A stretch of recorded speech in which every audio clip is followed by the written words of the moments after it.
I'm one of your pastors here, and thank you for joining us. I know medyo maulan sa labas, tsaka masarap matulog, di ba? Mahaba ang pahinga sana, no? May katabi ka bang mukhang galing pa sa party, yung pang-10 Christmas party na sa loob ng isang linggo? Napakahirap nun kung araw-araw, no? 10 Christmas parties in a week. But I think ramdam siguro natin yung traffic, no? Tama ba? Ramdam natin yung traffic, siksikan sa mall, siksikan sa mga kainan, di ba? So, but we hope that we would be able to use this coming holiday season as an opportunity as well, no? To be able to talk about God, no? May pagkakataon tayo kasi yung mga gatherings na yon, somehow people are mas open sila. Tama ba? Amen ba? So, before I share the word tonight, I feel like praying for some of us here. May X account kasi ako, hindi X na EX, no? Pero alam niyo yung Twitter, di ba? Sa X account kasi, may mga fina-follow ako mga certain doctors na parang sinasabi nga nila ron na mataas ang rate ng nagkakasakit ngayon or even fatalities, yung mga namamatay, ano? But I want to pray for some of us. If you are sick, okay, or you have been diagnosed with a particular ailment, sakto lang itong pinag-uusapan natin. Psalm 103, kung natatandaan nyo, 2 Sundays back, one of the benefits we have as His people is that He has healed us from all diseases. Do you believe that? Alam nyo ba, itong word na sa yung first part na yun, if you have a personal relationship with God, we can claim that. Okay? Hindi mo kailangan magmakaawa kay Lord. You can believe that and ask the Lord that He would bring wholeness. And if you are sick, okay, may diagnosis ang doctor sa'yo, okay, can I ask you to raise your hands? I want to pray for you. And we're gonna agree together. Kung may katabi kang nagtaas ng kamay dahil church tayo, okay, lay mo yung hands mo sa kanya. Okay lang ba? Okay? So, sabay-sabay nating ilapit sa Lord yung healing natin or healing ninyo. Amen? Parang konti lang ang naniniwala. Amen ba? Okay, sige. If you're, pagprayan lang natin ngayon. Let's stand, let's be in faith. Father, we thank you for some of our brothers and sisters who are sick today. Whether that's a simple cough or colds or probably as worse as a cancer or whatever ailment that is that has been there for years. Lord, we nullify the sickness. We nullify this kind of disease, Lord Jesus. We nullify the power of cancer cells, Lord God. We nullify the sicknesses that are taking their bodies and its toll, Lord God. But instead, reverse it. And we declare that their bodies will be aligned to what the Word says. Because your Word says, one of our benefits as your people is that you have healed us from all sicknesses and diseases, Lord God. Lord, we receive the healing of our brothers and sisters by faith. We know that as we receive it by faith, you are already at work in their lives, Lord God. Thank you for your faithfulness. In Jesus' name we pray. Amen and amen. Palakpakan natin si Lord. And feel free, to be honest, when I pray for etong mga prayer, di ba may prayer envelopes tayo? May giving envelopes tayo dyan. Di ba may prayer request dyan? May mga naglalagay dyan, answered prayer, gumaling ako, may ganito akong diagnosis, gumaling ako. Feel free to share it. At least alam namin na as we pray, as pastors, as we pray for it, di ba nakikita namin, ay grabe si Lord, nag-work si Lord sa buhay na itong taong to. O kaya may breakthrough kami sa business, may breakthrough kami sa work, sa family. Di ba? Nakaka-encourage din yun. Amen ba? So, i-share natin. Okay? Kaya naandyan yung mga prayer request natin. Now, as we close our series, we've been talking about our series in awe. Okay? And nabanggit ko nga, itong series natin, we've been going through Psalm 103. It was written by David, no? And pag sinabi nating awe or paghanga, okay, it means to be amazed. Okay? To be amazed, to have complete fascination, admiration, or wonder over something or someone. And in reality, pag binasa natin yung Psalm 103, ito yung makikita nating parang imbitasyon siya ni David, the author, to personally discover what God is able to do in our lives. And as we experience Him firsthand, it would eventually lead us to worship. Okay?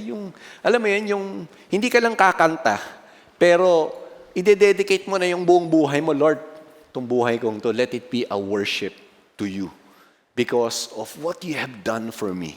So basically, ito yung pinag-uusapan natin sa series natin. Now, week 1, we talked about the benefits that we have in the Lord. Sabi nga, yung topic nga natin, we bless the Lord in response to His benefits to His people. So, at least 5 things that were mentioned in verses 3 to 5, di ba? He forgives us from all our diseases. He heals us from all. He forgives all our sins. He heals us from all our diseases. He redeems our life from the pit. He crowns us with love and compassion, and then He renews our strength, just like the eagle. Okay. So, tapos yung last week, JV, our campus missionary, shared the second part, and she talked about the attributes of God. Napakarami po nito, Napakaraming qualities or katangian ng Panginoon na madidiscover natin. In fact, nagpahapyaw nga lang si David, dito sa Psalm 103. But when we read the Bible, and I want to encourage you to read the Bible every day, you will definitely discover napakarami palang katangian ng Panginoon na madidiscover mo in your lifetime. Hindi siya kaya in one sitting. At talagang mapapa-worship ka sa dami ng katangian ng Panginoon, lalo na pag nararanasan mo na ang Lord. Okay? In different ways. Now let me invite everyone to stand as we read the final 8 verses of Psalm 103, and we'll talk about His faithfulness and how He would keep His covenant.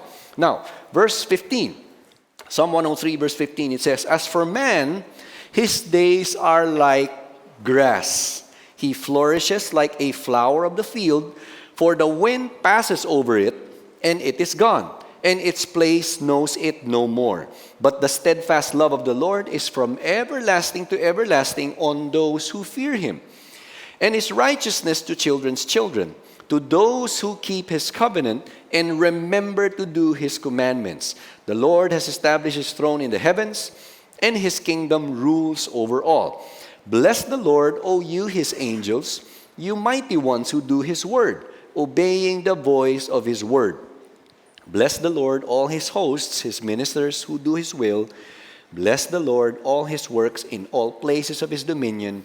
Bless the Lord, O my soul." Let's so bow our heads, close our eyes, and dedicate this time. Lord, we are dedicating this next half an hour to You as we study the Word.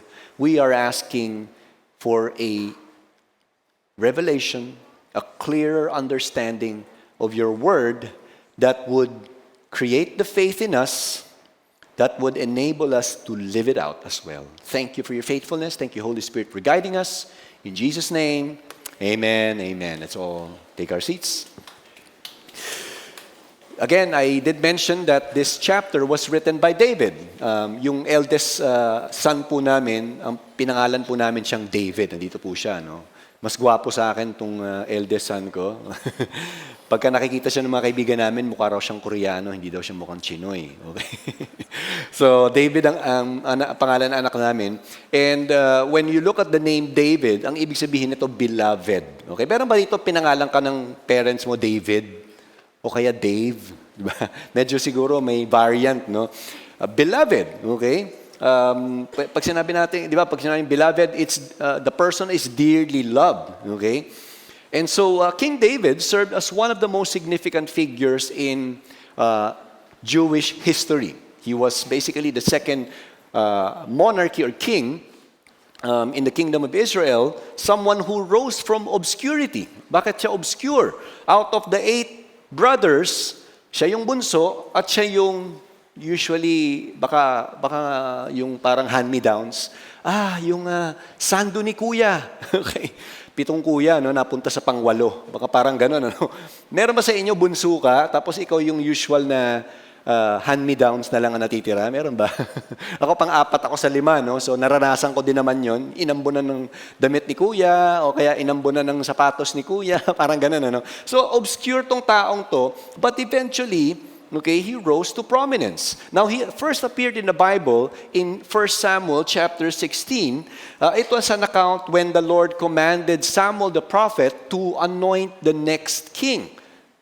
You might wonder, bakit kaya i-anoint yung next king? Di ba may hari pa sila noong mga panahon na yun? Ang pangalan ng hari noong time na yun, si King Saul, but because King Saul had been disobeying God, eventually God had to cut him off, okay? Cut him off from his kingship, and he wanted Samuel the prophet to anoint the next king. Although hindi naman agad-agad naging hari si David nung panahon na to, because he was a shepherd boy. So dun siya una nag-appear.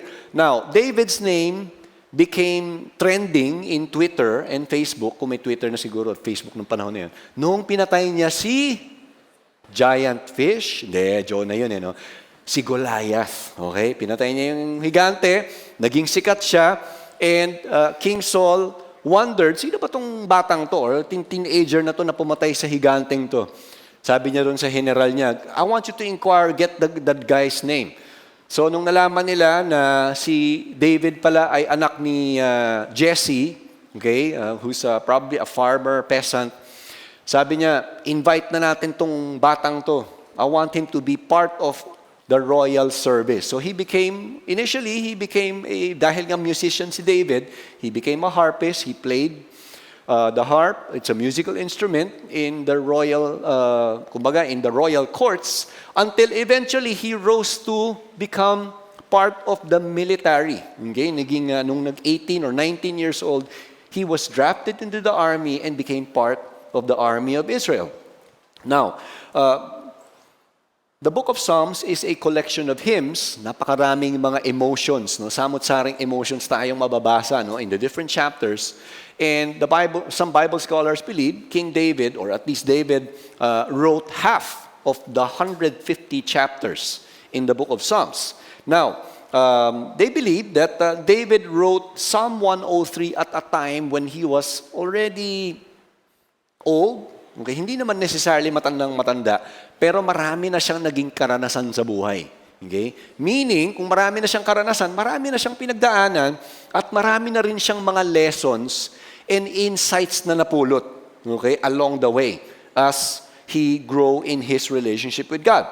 And so ito yung gusto niyang ibahagi in Psalm 103. Now, when we consider the life of David, marami rin siyang ups and downs. Di naman yung katabi mo kung may mga ups and downs ba ng dinaanan ng katabi mo? Ito puro up to 20-month bonus. Diba, grabe naman, 20 months. Nakakabili siya ng bahay buwan-buwan. No? Grabe. Sino sa inyo gusto niyo makabili ka ng bahay buwan-buwan? Bahay ng aso. Hindi naman, ano? Diba, imagine mo yung mga puro ups, pero may downs. Okay? So itong si David, tao lang din to. Kung akala natin, naku, grabe, Bible character to, ibang klase to. Marami rin to pinagdaanan sa buhay. Okay? In fact, when he entered the royal service, maganda actually yung relationship niya muna kay Saul, no? Kasi kung titignan natin, naranasan nyo na ba yung, you probably are close with someone, pero medyo down, eventually, this person either hurt you or alam mo yun, yung tinraidor ka, binetray ka. Huwag mo na lang itaas yung kamay mo. Baka sariwain pa natin yung sugat ng puso mo. Pero ganito yung nangyari kay David. Maganda yung relationship niya kay King Saul nung una, but along the way, something bad happened. Okay? Now, shortly after David killed Goliath, nabanggit ko nga, he became part of the royal courts. Okay? And eventually, he became part of the Israelite army nung tumanda-tanda siya. Now, 1 Samuel 18:5, it says here, David went out and was successful wherever Saul sent him. Ilan sa inyo gusto niyo maging successful ka kahit saan ka padala? Di ba? Sige, taas mo kamay mo para makita ni Lord. Sige lang, taas mo. Di ba?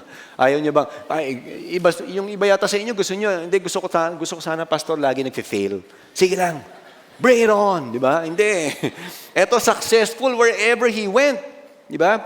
So that Saul or Saul set him over the men of war. Okay? In other translation, in short, pinromote siya. Okay, successful na nga siya sa mga gera, sa mga pinapupuntahan sa kanya na military assignment. Eventually, pinromote siya, probably naging general siya, o baka bago naging general, baka colonel, di ba, captain, di ba? So, promote, and then, this was good in the sight of all the people and also in the sight of Saul's servants. Not only did he enjoy the favor of the king, he also enjoyed the favor of the people. Di ba? Tuwang-tuwa sila pagkasama nila si David. Okay? But on one occasion, after David and the Israelite army went back into the city or into the kingdom, kasi laging may parade yan eh. Okay? Naalala nyo pa ba nung kasagsagan nung kasikatan ni Manny Pacquiao? Di ba tuwing uuwi yan from the US after winning a fight, a world title fight, anong meron? May parada. Naranasan nyo na ba yun? Nakita nyo si Pacquiao in the flesh? Di ba? Yung nakamayan mo pa? Ewan ko kung nakamayan nyo. Pero, di ba, ganun ano? So parang ganito yung pangyayari. Bumalik sila sa kaharian. Siyempre, ang daming nagtitilian ng mga babae. Single pa si David na to. At siyempre, yung mga kalalakihan ng mga brave, di ba? Yeah, ganun sila. Ngayon, ito yung nangyari. Chapter 18, verse 6. As they were coming home, when David returned from striking down the Philistine, the women came out of all the cities of Israel, singing and dancing, to meet King Saul with the tambourines, with songs of joy, and with musical instruments. Siyempre, si King Saul, di ba, bidang-bida, hari, no? Pero hindi nagtapos dun eh. The women sang to one another as they celebrated, Saul has struck down his thousands, and David his 10,000. Ano ba mas marami? 1,000, 10,000. Siyempre, alam ng bata, 10,000, di ba? Galing sa mata, mukhang 100 ang points niya, di ba? Sabi sa verse 8, Saul was very happy. Happy ba? Hindi. Saul was very angry. Teka, the last time I checked, ako yung hari. Bakit 1,000 lang yung napatay ko, 10,000 kay David? Parang ganun yung gusto niya sabihin. Okay? Now, and the saying displeased him. He said, they have ascribed to David 10,000s, and to me they have ascribed thousands. What more can he have but the kingdom? So medyo ahead na siya mag-isip. Eventually, baka kunin niya na yung kaharian sa kamay ko at pati sa anak ko mawala. Paano yan? So parang yun ang gusto niya sabihin. King Saul's admiration from then on turned sour and he became jealous. Okay? Hinggit na siya, nagselos na siya. Ako, nawala na yung favor. No? Parang ganun yung nangyari sa kanya. Instead of seeking the pleasure of God, he started to seek the pleasure and yung pag-honor ng mga tao sa kanya. Verse 9, Saul eyed David from that day on. Okay, sabi sa Amplified, Saul looked at David with suspicion and jealously from that day forward. So yung admiration, yung respect, naging na. Ito, baka lahat na lang ng galaw ni David, merong meaning para sa kanya. Parang, yari ito. Baka gawin niya, one day, paggising ko, diba, hindi na ako hari, siya na hari. So naging masama na yung iniisip niya against David. Several times, if you read through the Old Testament accounts, King Saul attempted to kill David because of this suspicion and jealousy. But the Lord protected David. The problem was, syempre si David, ano bang malay niya? Hindi naman niya ginusto yung pangyayari na yon. He was eventually driven out of his family. He was driven out of the city. And eventually, he had to be driven into the caves. Doon na siya nakatira. Okay? Nasubukan niyo na bang matulog sa kuweba? Madilim, katabi mo yung mga, ano ba meron sa kuweba? Yung mga paniki, di ba? Ganon ang araw-araw niya for about 7 years.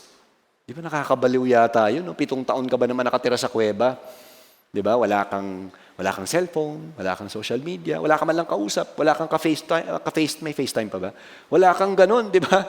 Ito yung pangyayari sa kanya, no? But through all the life-threatening situations, David, instead of imploding internally or spiritually, parang tumindi yung relationship niya kay Lord. Mas naging close sila ni Lord. And so, he experienced stability that he can derive only from his personal walk with God. Grabe, no? The situation could either make you or break you. Ang nangyari, he got stronger because he started to call on the name of God. Verse 15, balikan natin. Ito yung realizations niya. As for man, his days are like grass. He flourishes like a flower of the field, for the wind passes over it, and it is gone, and its place knows it no more. Meron akong tanim ng rose sa bahay.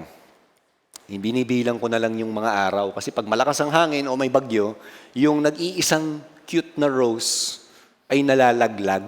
Okay? Meron ba kayong bulaklak sa bahay? Di ba pag may bulaklak ka, no, mamumulaklak yan ngayon, pero grabe, pag dinaanan ng bagyo yan, goodbye. Di ba? So parang ganito yung realization ni David, ang buhay pala natin. Parang, ano ba tawag din? Parang bulaklak o parang, ano ba yung grass sa Tagalog? Damo. Di ba? Parang damo lang, saglit lang, nawawala din. Tapos sabi niya sa verse 17, but the steadfast love of the Lord is from everlasting to everlasting on those who fear Him. Yung iba sa inyo, iba iniisip nyo, uy, everlasting. Okay, alam niyo na yung, kung hindi nyo gets, okay lang. Mukhang ako na lang yata na gets nun, ano? Attorney Inky, damayan mo ako doon. Okay. Sabi rito, and His righteousness to children's children, to those who keep His covenant and remember to do His commandments. Ano ba realization niya? Unang-una, the Lord's steadfast love endures on those who fear Him. Okay? The Lord's steadfast love endures on those who fear Him. David, okay, he contrasted the life of man to God's steadfast love. Nabanggit nga niya, parang damo lang ang buhay ng isang tao. Okay? At parang bulaklak lang na pag nahangin, gone. But you compare it to the steadfast love of God, it's totally different. Because the steadfast love of God for His people, for those who fear Him, is from everlasting to everlasting. Tingnan natin. Steadfast love came from the Hebrew word chesed. Okay? Ano ibig sabihin nito? It points to an intricate term that encompasses the ideas. Parang pinagsama mo yung love, kindness, mercy, loyalty. Ganito yung pagmamahal ni Lord sa katabi mo at sa'yo. If you're a follower of Christ, ganito kalalim yung pagmamahal ni Lord. Can you imagine? Ibig sabihin ba nun kahit pumapalya ako minsan? Yes po. Maya-mayang konti, tignan natin kung anong ginawa ni David. Okay? The word steadfast love, or in other translation, loving kindness, pag nakita nyo sa ibang translation, it is used to describe God's covenantal love and faithfulness towards His people. Now, if sino sa inyo nabasa na yung buong Old Testament, honestly, nabasa mo na. Okay lang, sige, kung hindi mo nabasa, walang problema. Pero kung nabasa mo na, may encounter nyo how many times in the Old Testament that the Israelites were unfaithful. Okay? Remember when Moses led the Israelites out of Canaan? Hindi mo, oo eh. Hindi sa Canaan, sa Egypt, di ba? Ay, sa inyo, nakikinig eh, no? Di ba, when Moses led them out of Egypt and they were in the wilderness, were they grateful? No. They complained. Nasaan na yung pagkain? Nasaan na yung tubig? Ang init dito. Napapagod na kami. Di ba? Ang dami nilang complain. And when they finally reached Canaan, nag-e-enjoy na sila sa matabang lupa na binigay ng Panginoon sa kanila, na hindi naman sila nagtanim, pero binigay graciously ng Panginoon sa kanila. What did they do? They started to worship idols. Right? And so, pag binasa natin yung Old Testament, God would pursue them, the Israelites would leave God and do their stuff. But, all throughout the process, God demonstrated His steadfast love to His people. Now, you translate that steadfast love into our life today. You might be a Christian for 10 years, 5 years, 3 months. Pumapalya-palya tayo. Think about the love of God to you. Lumipas na yung pandemic, buhay ka pa. Pinapakita pa rin ng Panginoon yung steadfast love niya sa atin. Okay? Because He wanted to demonstrate to you that His love for you is unconditional. It's everlasting to everlasting. Now imagine, kung ganito yung pagmamahal ni Lord sa atin, di ba, would you abuse it? Or would you say, God, grabe yung pagmamahal mo. Bakit pa ako mag-e-enjoy sa kasalanan? Kung ito na pala yung pagmamahal mo sa akin. Salamat, Panginoon. That's why si David, nung na-realize niya to, he wrote this chapter and he started to worship God. Grabe yung pagmamahal mo sa akin, Lord. Ito yung benefits na binibigay mo sa akin. Now, let's take a look at the word everlasting. It means unchanging, loves continually, even when the recipient of love acts or lives in an unlovable manner. And at one point in our life, masasabi nating unlovable tayo, tama ba? Sa pag-uugali natin sa Panginoon. Di ba, minsan binigyan ka na nga ng 15 months. Lord, 15 months lang. Sipag-sipag ko. Kung 7 a.m. ang pasok, 5 a.m. nandun na ako. Ako pa nagbubukas ng office. Kung 5 p.m. ang uwian, 11 p.m. na ako umuwi. Di ba? Minsan may complaint tayo, no? Pero si Lord, mahal niya pa rin tayo. Kahit na unlovable ang attitude natin. Now, in week 1, we talked about, if you remember, di ba David committed 2 major blunders as a king. During those days when kings were supposed to be in a war, he stayed behind. And while he was walking on top of his roof, he saw a woman bathing. So what did he do? Pinatawag niya yung babae. And eventually, he did something. Now, this lady, by the name of Bathsheba, nag-send siya ng messenger, chat siya, mahal na hari, buntis po ako. Patay. Dito na pumasok yung problema problema na ni David yun, nung kinuha niya palang yung babae.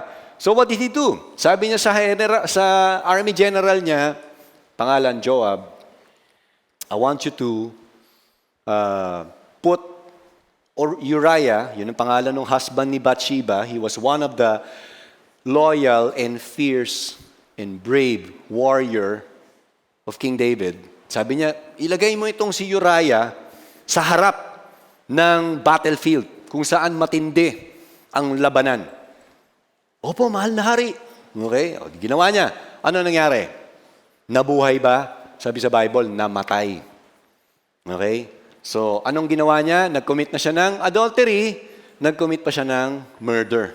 So, nung namatay, si Uriah, after consoling Bathsheba, he took her as his wife. And the Bible says in the final chapter, or the final verse of that chapter, what David did displeased the Lord. That's why the following chapter, anong ginawa ni God?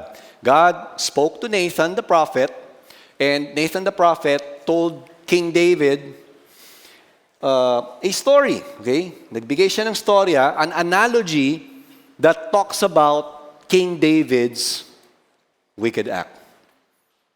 And then when he said, you're the man, di ba, pag sinabi natin, you're the man, ang ganda pakinggan, di ba? Eto, nung sinabi ni Nathan, you're the man, hindi nakakatuwa yun. Okay? At sabi ni David, I have sinned against the Lord. Because he realized, hindi ako yung hari. Ang totoo palang hari, si Lord. He repented, but there were serious repercussions to what he did. But as he repented, it led him to write Psalm 51, where he appealed to the mercy of God and said, God, patawarin mo ako. Nagkamali po ako. Kaya nga sabi niya sa tail end ng Psalm 51, create in me a pure heart, O God, and renew a steadfast spirit within me. That is so hard, to be honest. When you're confronted with the realities of your sin, di ba? You either become prouder or humble and say, God, nagkamali ako, Lord. Ako po ito. Patawarin mo po ako. Alam mo kagandahan sa everlasting love ni Lord or steadfast love ni Lord? Pag nagpakumbaba tayo, lalo kanyang itataas. Tatanggapin ka niya, tataas ka niya, at ipapakita niya sa iyo lalo yung pagmamahal niya. Instead of putting you down, all the more He would demonstrate His love for us. Romans chapter 8, verse 35 to 39. Who shall separate us? This was the Apostle Paul talking to the church, Christians in Rome. Okay? Who shall separate us from the love of Christ? Shall tribulation, distress, persecution, famine, nakedness, danger, sword? As it is written, for your sake we are being killed all the day long. We are regarded as sheep to be slaughtered. Verse 37, no, in all these things we are more than conquerors through Him who loved us. For I am sure that neither death nor life, nor angels nor rulers, nor things present, nor things to come, nor powers, nor height, nor depth, nor anything else in all creation will be able to separate us from the love of God in Christ Jesus our Lord. Ano ba sinasabi ni Paul dito? Dumating man ang mga pagsubok, dumating man ang mga challenges, persecution, we may fail at times, but while we go through terrible situations and experiences in life, they will never separate us from His love. Okay? Paul was saying the Lord's steadfast love endures on those who fear Him. Ganun po yung lalim ng pagmamahal ng Panginoon sa atin. Now, when we experience the depth of His love for us, kakalas ka pa ba sa pagmamahal ni Lord? Pipiliin mo pa ba yung panandaliang aliw na binibigay ng kasalanan sa atin? O doon ka na sa pagmamahal niya? Think about it. Diba, if you apply it in a practical sense, if somebody would offer to give you 5 million pesos, sino sa inyo tatanggapin niya yan? 5 million. Diba? O may nagtaas ng kamay, negosyante to eh. Diba? Imagine mo kung may mag-o-offer sa'yo. Anong gusto mo? 5 million o 5 pesos? Diba? O 5 alam ng bata, 5 million. O, negosyante rin siguro tong bata. O. Diba? Ganun yung pagmamahal ng Panginoon sa atin. Araw-araw ka na pinapakitaan ng pagmamahal niya, aayaw ka pa ba dun? Di ba? So parang ito yung gustong sabihin ni David. The Lord's steadfast love endures on those who fear Him. Let's stay there. Now let's continue. Verse 19. The Lord has established His throne in the heavens, and His kingdom rules over all. Another realization of David. The Lord is the great King who rules over all creation. The Lord is the great King who rules over all creation. Now, David, the Bible says he reigned for 40 years as king. Dami niyang mga military campaigns na victorious siya. Lahat ng mga naging kaaway, kalaban nila, tumiklop. Okay? Dun sa rulership niya, no? But he realized that the real king with a capital K is the Lord, not him. Okay? The Lord's rulership extends over all His creation. Walang anumang bagay o bahagi ng sanlibutan na hindi niya sakop. Now, David referred to God as the Lord, okay? Which in the Hebrew language is what you probably would read in Bible translations as Yahweh. Okay? O yung pagkaka-pronounce sa kanya, Yahweh. Okay, parang may hugot ka. Okay, ito yung magandang hugot, no? Yahweh. O kaya Jehovah. Okay, ito yung pangalan niya na pinakilala ni God kay Moses in Exodus chapter 3, verse 15.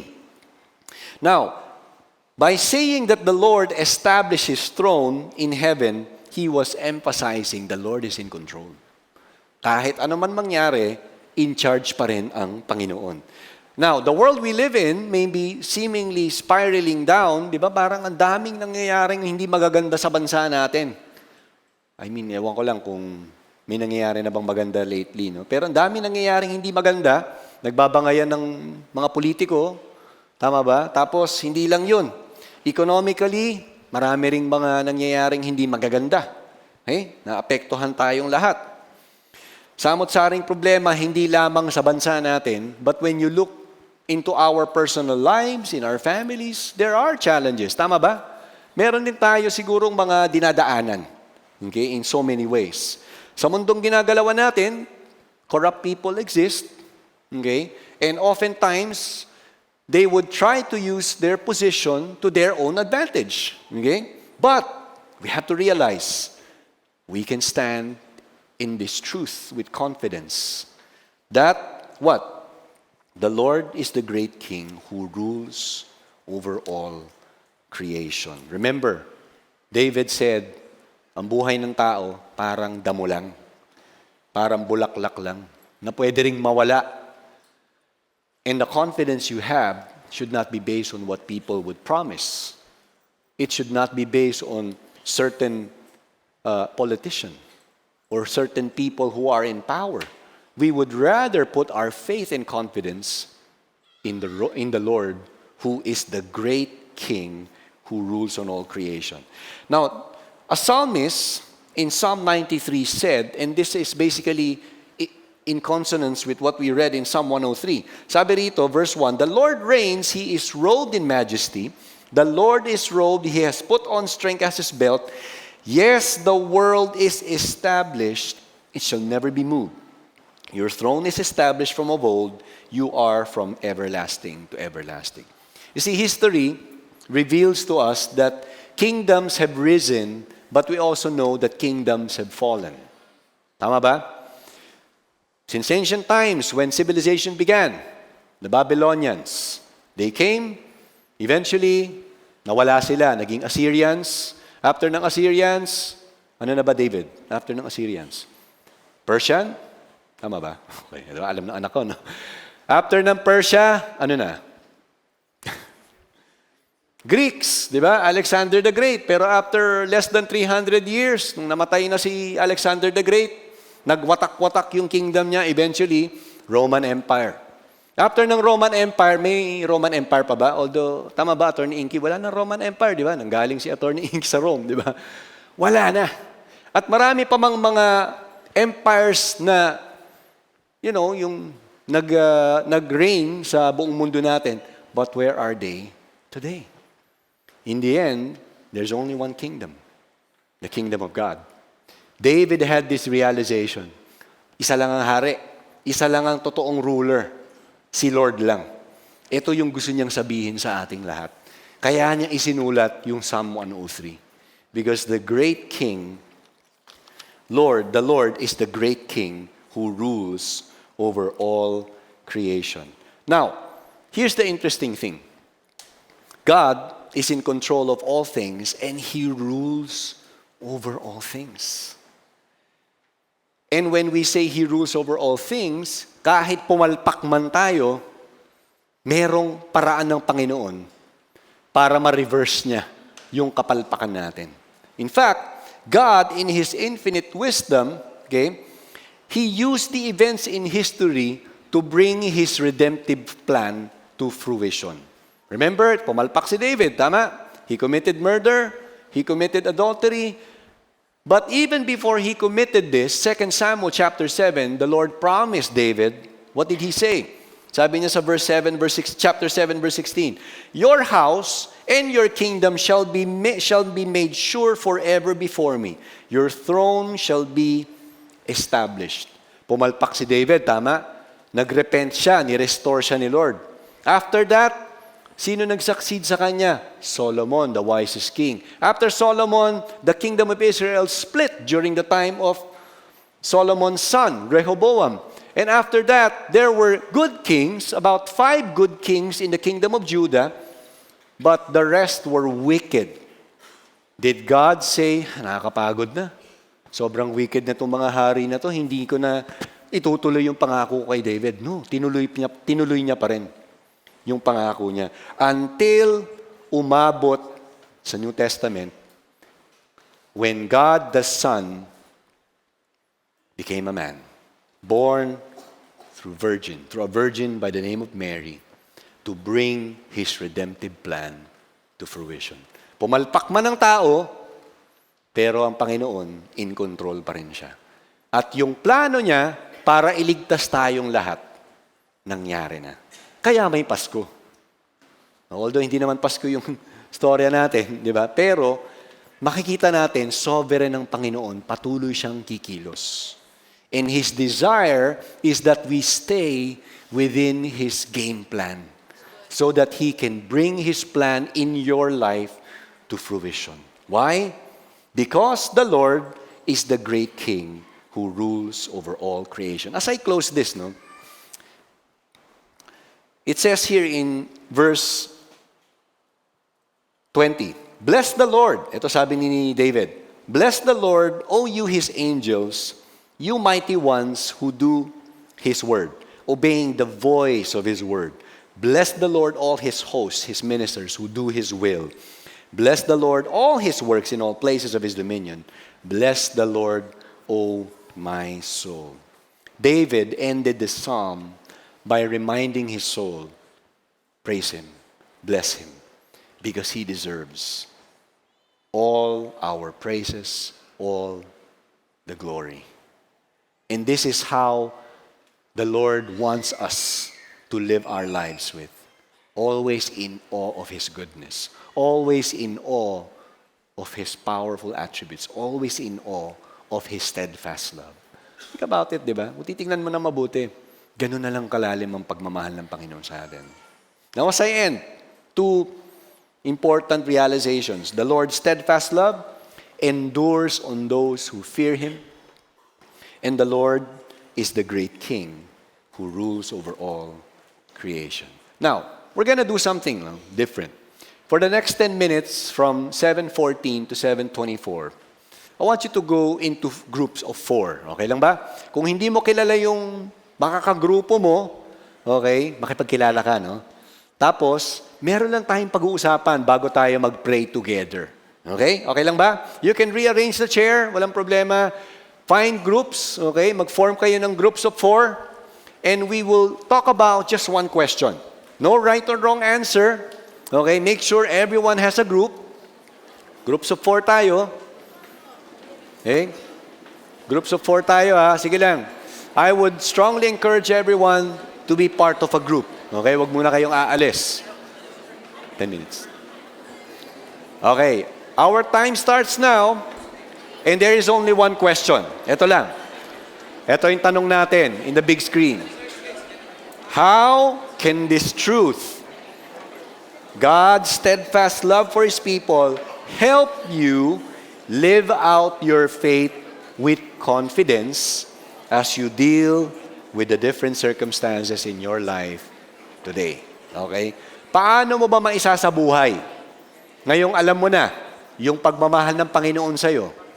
Paano mo isasabuhay ito with the current faith that you have amid your circumstances? Okay? Nakipagkilala ka, tapos share your answer for the next 9 minutes, 10 minutes.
Okay, less than 2 minutes to go. You can start wrapping up and take the time to pray for one another. Okay?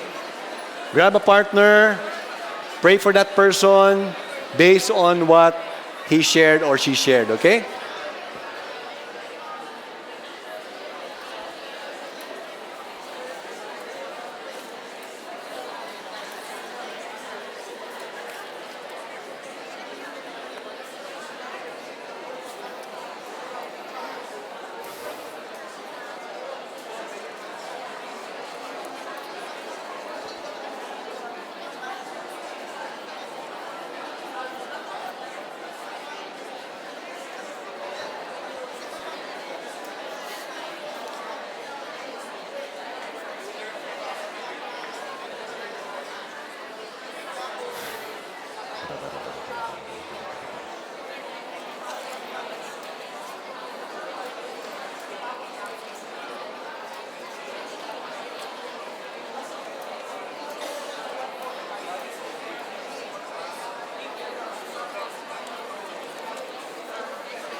Final 10 seconds.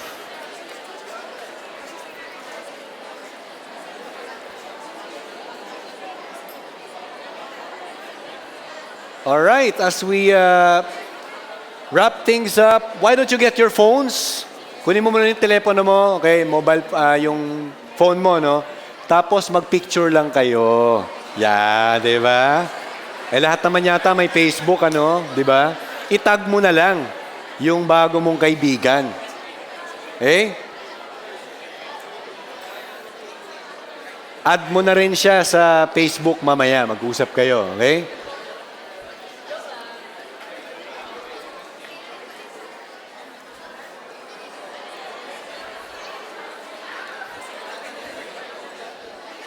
Yan, okay. Ilan sa inyo na bless kayo sa prayer, sa senior sa inyo? Okay, palakpakan naman natin si Lord. Praise God for that.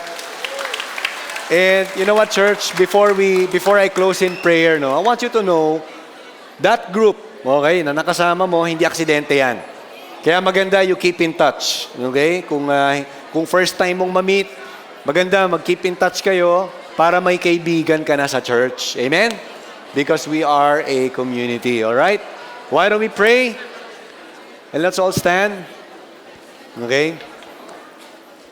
Pwede ka namang umupo uli mamaya kung bitin ka sa kwentuhan, walang problema. Kasi wala naman tayong 8 p.m. service, di ba? So, okay lang magstay kayo. But let's pray right now. Father, thank you for this series. We know that there are many lessons that we can learn from this chapter alone.